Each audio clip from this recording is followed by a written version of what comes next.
Harry Grant, having played for the Sunshine Coast Falcons, how important was that club to your rugby league journey? Yeah, I think it was massive, very important.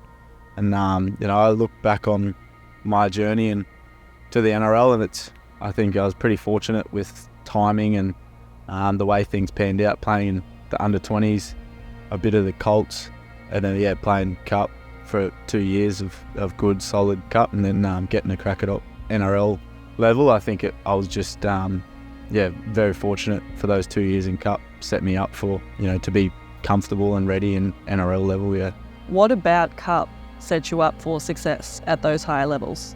A couple of big things for me at the time was maturing, developing, and getting the opportunity to play against men while you're still only young, and you get to play with some very experienced players also, and players that have tasted at NRL level or been playing Cup for a long time, which is such a great tournament in itself. And then the other one's learning a lot about the game, about myself, but away from the spotlight or the scrutiny of media or whatever you'd like to call it. But yeah, for me, I think those were the couple big things. So I really learned a lot in those 2 years. I remember my first year, I'd make a lot of errors, but I was always accountable and had people in and around me accountable, and just helped me move on from them and keep developing.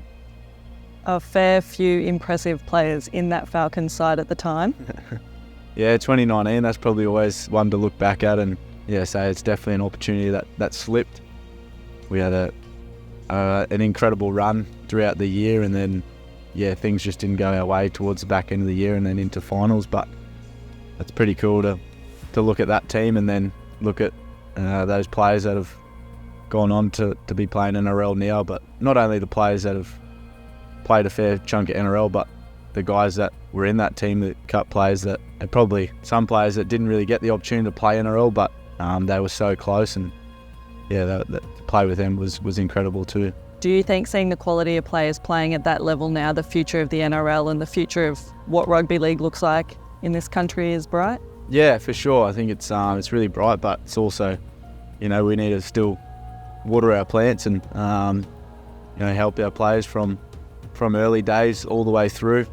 You don't just slip straight into Cup and get it. You got to have the right resources and education of the game throughout your junior footy.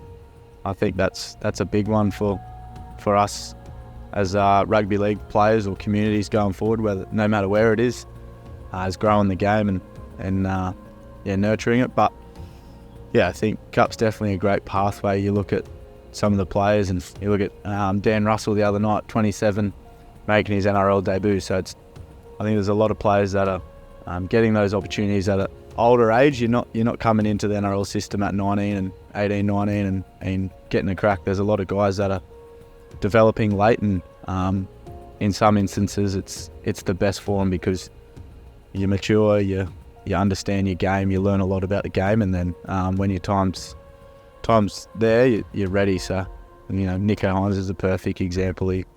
He's a late bloomer, but he's made the most of the opportunity now, and I don't think he would have changed a thing.